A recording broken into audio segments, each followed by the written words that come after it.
everyone, and welcome to Not Just Numbers, Honest Conversations with a Financial Advisor and Lawyer. I am Madison and I am here with Mike Gary. Mike is a financial advisor and the CFP and the founder and the CEO of Yardley Wealth Management. He is also an estate planning lawyer, and his law firm is Yardley Estate Planning. Hi, Mike. Hey, Maddie, how are you? I'm good. I'm good. How are you doing today? I'm good. Good. So today we are going to discuss, should I buy stocks because of their high dividend yield? So I will read a little snippet and then ask you some questions and we'll go from there. Sounds like a plan. All right. Many investors are attracted to stocks that pay high dividends because they offer a steady income stream. However, it's important to approach these investments with caution. High dividend yields can sometimes result from a significant drop in stock price, and during economic downturns, companies may reduce their dividend payments. Additionally, focusing solely on dividend yields can cause investors to miss out on companies with strong share appreciation that don't pay dividends. It's crucial to be aware of these potential drawbacks and to consider broader investment strategies. All That's a right, great Mike. synopsis. I wonder if you have any actual questions for me. Okay.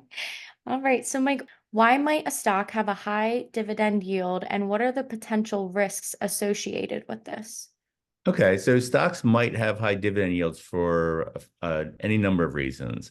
First, it could be that the company is really profitable and its board of directors and management want to pay a high dividend yield um, to reward shareholders or to entice new shareholders, right? So it could be part of an overall strategy, and it's done in some sectors of the economy, like utilities and energy companies, have traditionally paid high dividend yields. Um, it also could be a high dividend yield because the stock hasn't been doing well recently. So if you have a stock that's $100 a share and it pays out a $2 dividend, it's a kind of a normal dividend, a little bit more than the S&P 500, but nothing great. And say the stock gets pummeled and all of a sudden it's worth half as much as it was worth a month ago, and it's $50, and the quarter hasn't come up yet, and so the dividend is still looks like it's going to be $2. So maybe all of a sudden it's a 4% dividend. You're like, oh, that's 3 times what the S&P is paying. Maybe that's a really high dividend. The thing is, you can't just look to see what the yield is and decide to buy something. You need to find out, like, why is that stock paying a high dividend? It's a big question. So, how do changes in companies' earnings influence its ability to maintain or adjust dividend payouts? Sure. So they could impact them a lot. So if a company has long, steady earnings growth and has a hiccup for a quarter or a year, they could probably still continue to pay their dividend. And I know there are some companies that make it part of what they do is they pay an increasing dividend every year or every couple of years. And um, there are a handful of companies that have been successful doing that, but more often, companies that pay out a generous dividend sometimes don't leave enough cash on hand. And if they have earnings difficulties, either because of missteps they've made or changes in the market, or just because the economy has gotten bad, they might not have the resources to continue paying the same or higher dividend, and it could really disrupt them. So I think it's a hard thing to figure out. First you need to know if the company has that long-term history of doing that. And then you need to, I guess, hope that they'll continue doing that, but you don't really know. I mean, I'm sure there are scores of companies that paid out dividends for 25 or 50 years that fall in hard times, and go away. You know, um, you look at what the companies that were in the Dow Jones 20 years or 50 years or 75 years ago, so many of them don't exist anymore.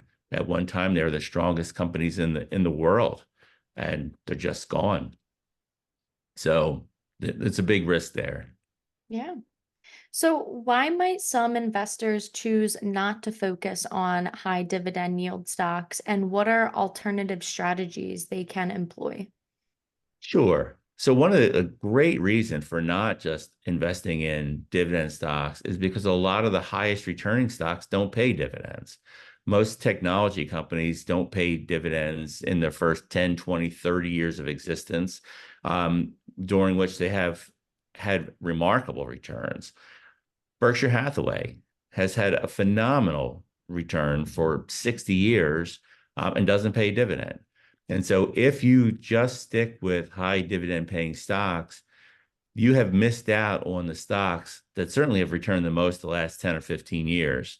Um, and yeah, it's a big flaw in the strategy. So you just buy stocks with high dividends, you ignore big parts of the market that have had really good returns. Yeah. How should investors consider their long-term financial goals when deciding whether to invest in high dividend yield stocks? Before investors invest in anything, they should figure out what their long-term goals are and what they're trying to get from their investments. And maybe some high dividend yield stocks can be a part of it. We generally prefer a globally diversified portfolio that's not based on whether stocks pay a high dividend or not, but based on other things. And so, but I know that people do sometimes pursue that high dividend yield paying strategy. And I think sometimes it works for some people's goals. It's not one that we employ.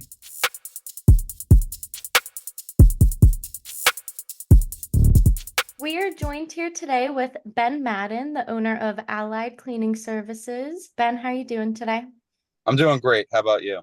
Good, good. Thanks for joining us today. So, Ben, would you like to explain to our listeners what your business is, what you do for a living, a little background? Yeah, sure. I'm the owner of Allied Cleaning Services, a local business in Yardley. It was founded by my father 43 years ago, and he's been retired for about 9 years now. So I've Okay. taken over. I've been an owner for 20 years of it, with partners with him for it for 20 years, and then he retired about 9 years ago, and I took over things. So we clean residentially and commercially. We do windows, floors, carpets, and power washing. So like you think about us like the stuff that like the maids or the housekeepers don't do. That Okay. kind of work is what we do. Nice. Very nice. So, have you always worked in the company, even when you weren't an owner? So no, there was a point in time where I thought that I wanted to I always knew that I wanted to own my own business. So there was a point in Sure. time where I thought that I wanted to do restaurant work. So I worked in the restaurant business part time when I was like 16 to 18. And then when I really thought, all right, I got to dive into this and really figure it out, I did stop working for Allied Cleaning for 2 years and realized that I wanted no parts of that business at all. It kind of chewed me up and spit me out a little bit. It was a great time and a great learning experience, but it wasn't for me. It let me know where I was supposed to be. So that was Okay. good. Well, that's great. That's a Yeah. great story. Yeah. So then when I was coming back as well, so I was going to start a carpet cleaning business because I was doing that on the side for a local carpet business. And so I had the money for that. And I felt like from working in window cleaning and power washing with my dad, I had the wherewithal to do carpet cleaning and, kind of use the same business model he was for windows. So this was when I was 22 years old, and he, thank God, before I went and started this, came to me and said, "Hey, just so you know, carpet cleaning is a dying business. If you're going to do it, you have to get into the hard floors as well. And you might as well team up with me because I already have like some window customers and power washing." His business was winding down at that time, but because Mhm. he was just running it with one other guy and I was doing the restaurant thing. And so, it was easy for us to ramp that back up again and kind of call his old customer list and get going again with that kind of thing. And we added carpet cleaning and more floor care than he had before. He had always refinished VCT tile floor, which no one knows what that is. So if you think like the floors in the doctor's offices, Okay. those hard floors that need to be refinished, and like cafeteria floors in schools and the supermarkets. A lot of Okay. that's VCT tile. Okay. Very Yeah. nice. How has the company evolved since it was started by your father? I think you said 43 years ago, right? Oh yeah, well, it's had many changes throughout. It's been very flexible throughout different economies and pandemics and things like that. So Oh, yeah. it's had to change around numerous times, but primarily we've always been a window cleaning company. That's always been a service that we've offered, and power washing as well in the VCT tile. That's how it was founded. And then um, we added stuff like when people are moving in and out, we don't do maid service stuff, but when people are moving in and out or really need a deep clean, we do things like ceiling to floor. So we'll come in, we'll hit all the ceiling fans, do the windows, power wash the house, scrub the walls, the baseboards, do a deep clean on the kitchens and bathrooms, carpets, whatever, like literally everything that you could, if you wanted it, we could do it all, right? Okay. So Yeah. we started doing that a lot in the '08 when the houses were, you really had to take care of your house to sell it around '08 when they had the housing crash. So that was a way that we pivoted when we had to. And we kind of kept those services along. So we still do that stuff. And it's really been helpful to keep us busy throughout the winter when window cleaning is not really happening. Right. I go back to your dad say like carpet was a dying business. Like, Yeah. did it used to be a bigger thing? Because I didn't, I never. 100%. Yes. Okay. Yes. I have some knowledge of my carpet cleaning business and some of the other local carpet cleaning businesses, and they've all had to pivot to doing hardwood floors. And really the bigger carpet cleaning businesses are focusing on grout cleaning. Like now Okay. that's because you can use those same kind of trucks and stuff. You got to get a couple more things, but you already have the main ingredients for it with the carpet cleaning.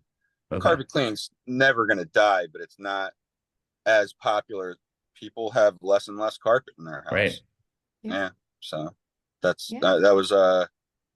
that was something that my dad really saw early. I think he saw that earlier than other guys, and that was good for us. So it's Yeah. funny that I didn't even think about that, but yes, when we in our old house, we had the carpets cleaned. The kids were little, and the house we bought had like beige rugs, and paid somebody to clean those carpets, and it was amazing the difference. But that's more than 20 years ago, and I haven't had it done since then. And Yeah, we don't have any wall-to-wall carpets in our house now. exactly. Yeah, that's a Yeah, lot of people. That's a lot of people. They don't have any wall-to-wall carpets in their house. yeah. It's normal now. Yeah. Wow. Most people, if they have carpet, it's in their bedroom at this point, really. Yeah. Yep. Yeah. I'm one of the last holdouts. I got carpet in my living room because when I bought my house and remodeled, it was the last thing that I didn't have money for either. And unfortunately, I keep it looking good because I can clean it when I Right. want. So, Right. it's my wife's asked for a lot of new things, but the carpet's not one of them yet. She will eventually, but Yeah, it's so weird. I never would have thought that carpet cleaning and grout would be hand in hand, like as far as the products and the equipment for it. I never knew yeah. that. So I don't clean grout. Yeah, yeah. I've never had success with it. And I have a great partner that's also a Yardley business.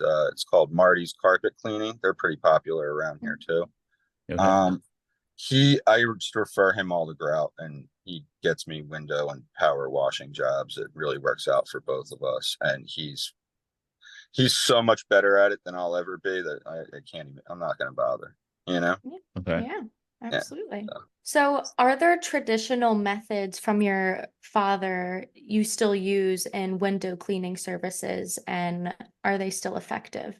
So window cleaning has barely changed, except for they have these water fed poles now for the outside, but the preparation for cleaning them is exactly the same.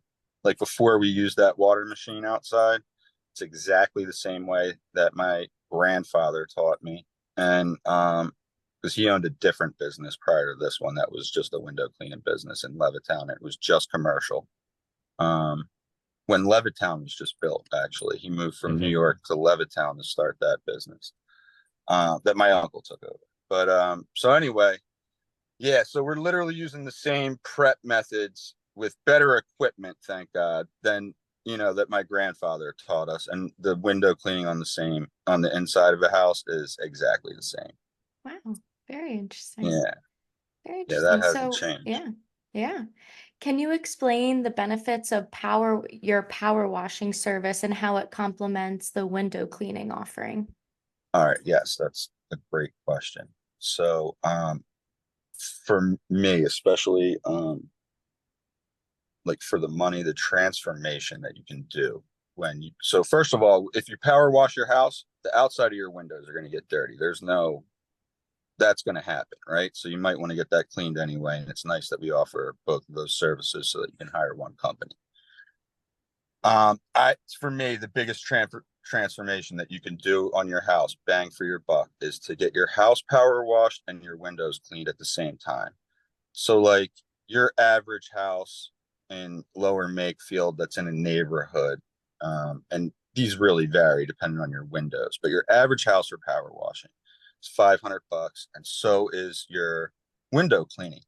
For $1,000, there's nothing that you can do to make your house look that much different. Like I almost guarantee. Like if you got some dirt on your house and some dirt on your windows for that price, if you're not going to change your kitchen out for that. You're not going to even get anything painted on the outside of your house for that. Right.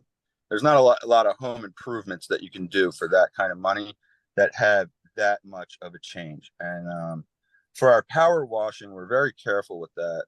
Mike, we did your house, so you saw us out there.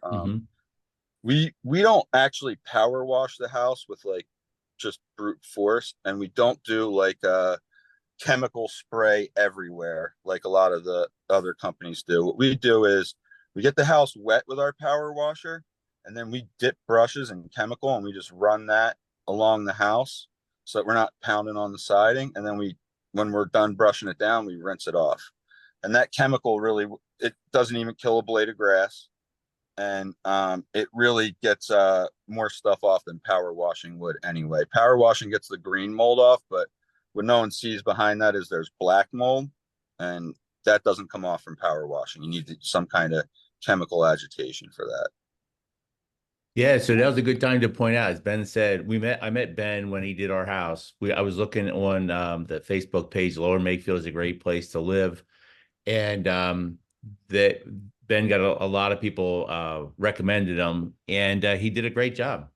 It was really pretty cool. He showed me like the before and after in some spots because I was working from home the day they were there. And yeah, I couldn't recommend them more highly. They came out exactly when he said he would. Everything was neat and tidy before and after. Place looks great. One thing I didn't realize was I should have got my windows done. So I will text you after this to schedule a time for that. Yeah, Because that was the first thing that my wife said is like, oh my God, look at the windows. And so I cleaned some of them outside, but we'll have to get that's that my done. fault. I usually try to recommend that, but I remember when we met that it was late in the day, and you were just Yeah. asking about the power washing, and I Yeah. thought you wanted me to get you in the schedule a little quicker, so that Yep. helped you get in a week earlier than you would have if you were getting the two of them done. So Yeah. And I think we had to do that because we had a vacation like the week after. So yeah, I uh, remember there was something to do with your schedule that you wanted to get done before a date. yep. That's usually the case with most people. All right. We Yeah. try to So we try to accommodate that. It's hard at times, but we do the best we can. yeah, and we'll figure that out. And I don't, it doesn't seem like doing the windows will in any way hurt the power washing that was done. So it'll be No, great. no, that's a good no. Power washing will only mess up the windows. Pretty much everything else that we do, you can't really tell that we're there. So Yeah. like when we clean the windows, we shouldn't have to clean your, you know, shouldn't be like, oh, look at my carpet or look at Right. my siding or whatever, you know what I mean? After that, Okay. the outside of windows for power washing, there's just no way around it. We even try to rinse the windows down, but it's just, there's dirt on the siding and there's dirt on the windows. And really just like if we would do our windows, we do a lot of prep work for it before we even start to clean it. So if you, windows are dirty, they're not coming clean with just water, basically. Right. That's not going to happen. So, Gotcha. All right. So how many people do you have that work for you? okay. So we have 4 full-time and we have about 6 part-time workers Oh, because we do a lot of weekend stuff. So we get people that work full-time and then they come and work part-time for us. And then we have some people that work for us. We do some commercial office cleaning at night. So we have some people that do that for us as well. Okay. oh, very nice. So how do you balance the hands-on approach, going to these houses and these businesses and, doing what you do, but also managing the business as a whole? Um, well, for a lot of the paperwork and bookwork, my wife really gives me a hand with that. Oh, She's that's great good. with it. She does all that stuff. She does the payroll. Uh, anything that has to do with the paperwork or payroll or anything, I can just ask her to do it. And if she's not already capable of it, she can figure it out and do it. So that's great for me. Awesome. Nice. The relief for that. Perfect. Yeah. Like Yeah. I can get if she's home, I can get an estimate to someone in 2 seconds because I can just text her the name, the address, the price right there, and then she can send it out real quick. And if customers are asking about invoices, I can just call her and Yeah. I know where she is most of the time, so it's great. Sometimes she has to work after hours, you know, what can you do? Yeah. Yeah. That's So awesome. Very, yeah. very nice. So I just want to clarify. I think I saw this on your website. You guys won the Angie's List Super Service Award. Yeah, we've won that a bunch of times. Okay. So how has that impacted your business? It used to be a great source of business for us. They changed their business model to where necessarily the people that it's not about referrals on there anymore as much as it is about if you paid to be seen. So it used to be great for us, Angie's List, because it was a referral service. So the new referral service for me is the lower it's not just that, but pages like the Lower Makefield is a great Mhm. place to live, Newtown Township, and you can't self promote on these pages, which Right. is why Angie's List was so good for me to begin with. It wasn't self promotion, it was other people referring me, and I just got qualified leads from them. It was great. All I had to do was a good job and show up on time. That's like Right. my main business model for getting more businesses. I just try to do a good job and show up on time, and then people talk about you. So, Yeah. Yeah. Yeah, that's the I guess best. Yeah. Angie's List was great for it then, and now Facebook and groups and other things. There's other people talking about us that are more effective for us now. Again, I can't control those things at all, but they're great resources. And like I said, when so many people are talking about you in the community, you feel like you want another Angie's List award anyway, you Mm-hmm. know? And sometimes you can win those awards. Like if enough people refer me, I will win another Angie's List award, but I won't get any work from it. I don't know if that Right. makes sense to you, you know? Yeah. Because the Yeah. people that are going on Angie's List, I might get a lot of people saying you're doing a good job on Angie's List, but there's not people that can see me on Angie's List unless they're looking specifically for me on Angie's List. Right. You're Yeah. right. Right.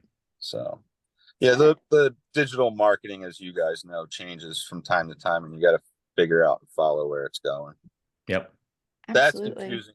That's confusing for a guy like me to navigate. I'm really good at like window cleaning and power Yeah. washing. That's my lane, and so that's where I do struggle as a business owner. I feel like, I mean, it's a small town, and I feel like referrals between people are so important here. You know what I Oh, mean? Like absolutely, all the absolutely. small businesses here, I feel like everyone tries to support everyone. And, you know, you do a good job at Mike's house, and he tells his neighbor, hey, Ben from Allied Yeah. Health did a great job. It's like the best marketing. I think Yeah, that, that's how we survive. Literally, I yeah, mean, great for yeah, us. it's perfect. So, how do you plan to continue the legacy and traditions of allied cleaning services for future generations? Okay, so it's a good question. We are actually able to retain employees, which is hard to do in this business. So I have a guy that next year will be his 20th year with Allied Wow. Cleaning. Yeah, he can go do anything that I can do on a job site, basically, no problem. It makes it so that we can get more work done. He can run people and things like that. And just recently, because we're both getting a little bit older, we both turned 40 a couple years ago. We started talking about, hey, we need more guys like this for when we're tired. And we picked two of my other full-time guys. One guy's going out and doing work on his own now. Not all the time, but he's been great. There's been no complaints. I've actually gone and checked his work and stuff like that. And on commercial jobs, we've let him go for 6 months. He's been great. Like he can do whatever on a commercial job. So probably in another year, residentially, he'll have his own truck, and we'll try to keep that going. We're not in a rush to get big because we realized that the quality is like why people are calling us. So that has been the toughest thing to maintain since we wanted to do this, and we've gotten a little bit bigger, is like we have to say no to some things, or we're just booked out until this time. Sorry, like, because you can only do so many things well in a day. So Right. that's what we focus on for now. And we'll grow slow. Things are going good for me. I got nothing to complain about. So if we don't have 6 trucks next year and we have 4 instead of 3, that's fine. Yep. That sounds great. Quality over quantity, right? Yeah. Awesome. All right, Ben. So, where can listeners find more information about you and your services? Okay, our Facebook page is a good one, and that's just Allied Cleaning on Facebook, and then our website, alliedcleaning.com. Perfect. Yeah, that's the best. And then if anybody wants to talk to me, they can call me at 215-493-0759. Okay. That's great. Wonderful. All right, Well, thanks this so was much. great, Ben. Thank All you right. for Thanks, Ben. everything. Yeah, no, thanks for your guys' time. Thanks for having me. I appreciate it. Yeah. For more information on Yardley Wealth Management or Yardley Estate Planning, you can visit our website at yardleywealth.net and yardleyestate.net. You can also follow us on socials at Yardley Wealth Management. This podcast has been produced by Madison Demora and Mike Gary with technical and artistic help from Poe Productions.